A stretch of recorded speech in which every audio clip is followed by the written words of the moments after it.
Well, hey everyone. It's Friday or Saturday. It's kind of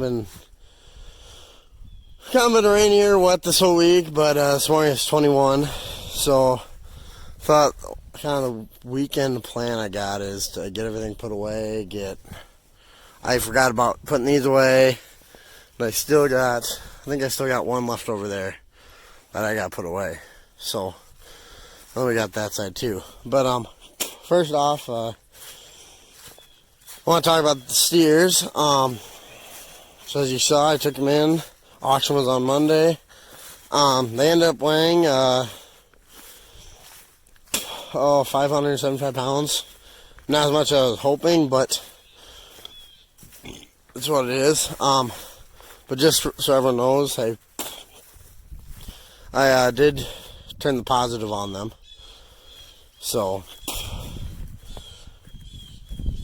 pretty happy about that after everything. And, I picked up, I was looking at last year's numbers, I made a lot more on the Holsteins, but they had a better rate of gain, but I picked up the Holsteins about 100 pounds heavier and had them about a month longer. So, I'm wondering if that had something to do with it. Next year I might try buying a little bit heavier weights, maybe something towards a 400 pound. And look around that way. So we're gonna slide the wagon back. It should fit between there. We'll push this back, and then we'll bring the mower in here, park my rake. I'm hoping I can get the mower parked so that the back chute's right about here, and then we can get the rake, and then hopefully have enough room. I should be able to have all this room here so that if he brings his baler, we can back that baler up. That baler up in here. Kind of sucks I can't fit the rake. Surprisingly, for how small the rake is, does not fit through this door. It's just a little too wide. So, yeah. Alright, hay's still here. Just saw another report that local hay sale was selling grass small squares. They were like $3 a bale, which is not. I'm kind of surprised at that. I don't know if there's a lot of guys trying to sell right now or what, because second and third cutting was not worth much, or guys weren't getting much for second and third cutting around here. So I don't know. That's kind of odd to me, but what it is. So hopefully with how we have these boxes set up, I can have a little bit more room, because I don't know if I said it in the last video, so I have this pallet here, and the reason is the hydraulic cylinder for the 3-point right there actually leaks really bad once it drops down. You can see down at the bottom it's pretty moist. So, and that's from the oil. So we're gonna probably end up tearing that apart this winter sometime. If anyone has any tips on how to do that, what to do, all that stuff, all that fun stuff, that'd be greatly appreciated. Otherwise, we'll kind of update if everything goes well. If not, I'll just do a final video. So, yeah, that's about it. Stay tuned. Well, everybody, hopefully you can hear me over the noise of the tractor. D-15's done. 190's back in place for now. Running like a champ. I do need. The only thing I got to do this also is see, we're dipping diesel oil. I got to replace one of these. I think it's that O-ring. So then, this is because I tried starting a little early, so it coughed up much shit. Runs out. So otherwise, that's that. We fumigated the building a little bit too, which never a bad thing. But so yeah, it's kind of really tight in here this year. Having to do everything by myself was the hardest part. Just because snow tomorrow, and my girlfriend is working this weekend. So, yeah, that's right under. They can still move. Just enough room to move around. I got this, and then I got to here, and I wasn't able to see how much room I had back there, so I stopped. Tried pushing it by hand. I can't. But it's definitely out of the way. Yeah, we got plenty of room still up front there for if, I wanted to rent out a little more shed space, I could. Or just, fixing equipment or what else. Yeah, I think probably could have pulled this in here, but with that in here, would have been really short. We can't fit the round baler under that. So, oh well, I'm not worried about it. It's all fit. We got enough room over there to get hay out, so that'll work out perfect. Otherwise, that's where I'll leave you guys for now.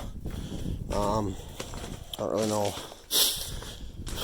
I'm debating on debating on what to do, if I want to even spread manure, pile manure up, or I might just leave the manure spreader out, because I looked, and it's supposed to warm up again next week, and being it's a manure spreader. Leave it sit out there for now, and then we'll come back to it and load it up. So that'll probably end up getting pushed in the back of the shed, but I got other things to do today, non-farm related. So run short on time, but that's it. Stay tuned, and I'll post any updates. So, what's going on, everybody? Next day, you can see it's snowing. It was coming down heavy earlier. You couldn't see those trees over there, but yeah, everything's white.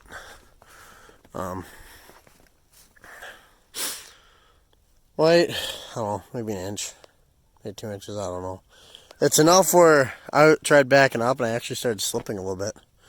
So, it's just that top. But it sounds like it's going to melt the end of the week.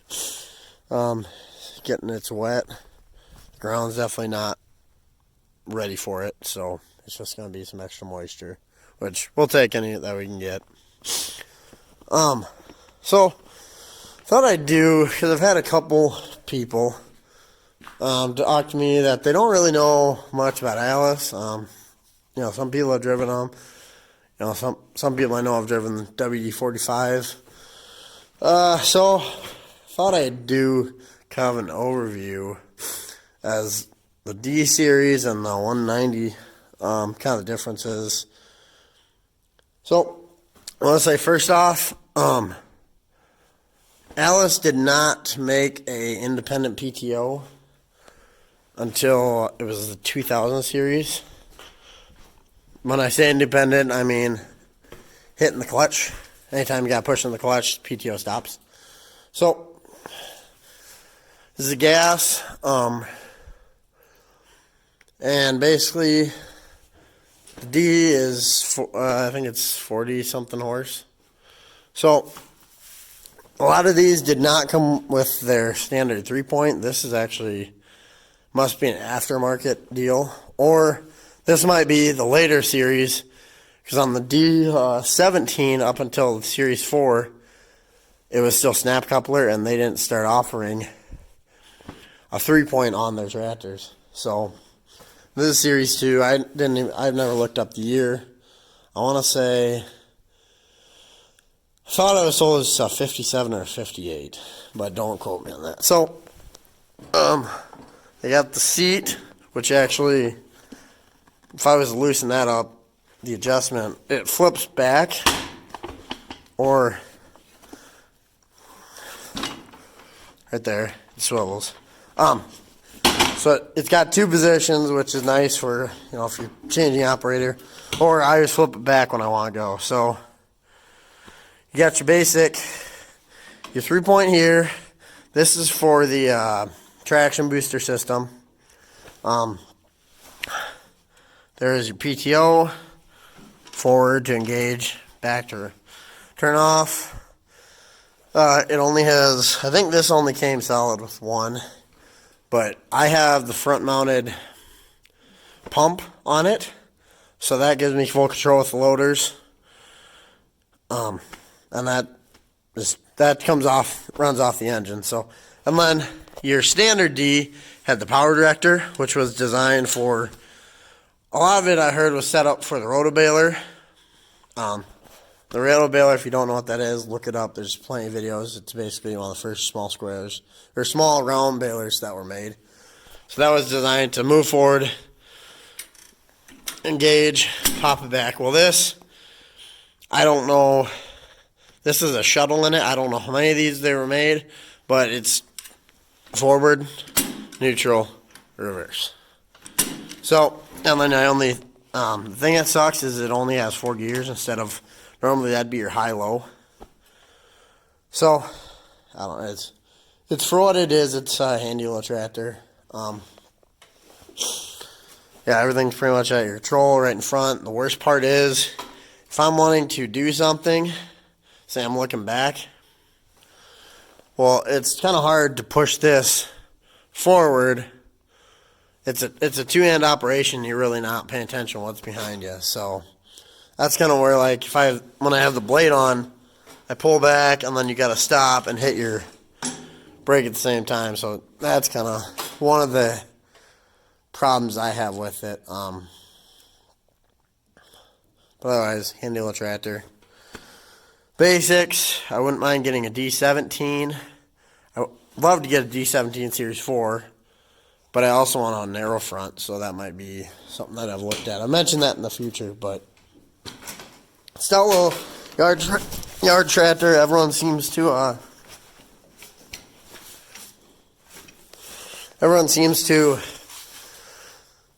I look online, they seem to like it. Other than your forward reverse, they do like, because you got your faster speed, lower speed.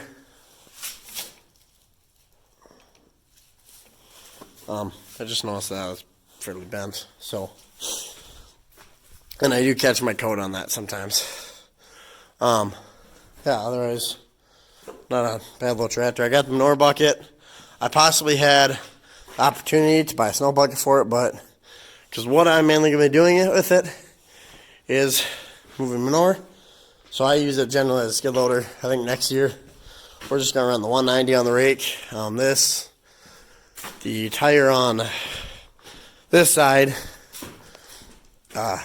is definitely, you can see it's cracked quite a bit around there. So when it squats, that seam actually starts to expand out. So I'll just use that around the yard so that if it does give out. It is fluid filled too, so it's nice in the winter. And then this bucket provides a nice option in the winter too for when I get stuck. Stick the forks in the ground and I can basically maneuver myself out. So if you got any questions, post them down below.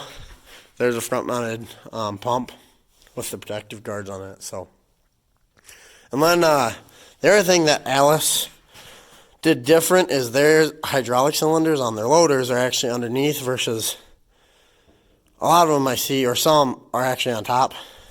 So it puts, I guess, more pressure on, like when you're scooping down, it puts a lot more pressure on those hydraulic cylinders. I've noticed that quite a little bit. So yeah, I'll do a view on the 190 next. So we're back looking at the 190 now. This is one of the earlier models 190s. I want to say they made them. So they had a 190, and then a 190 XT. And if you look up 190, a lot of times the XT will pop up. That is essentially this tractor with a turbo on it. This, I think, runs 77. With the turbo, it's like 93 at the PTO. So, and then they have the 200. The 170, 180, 160 is a totally different tractor. 185 has, you actually straddle the transmission. It doesn't ride as high.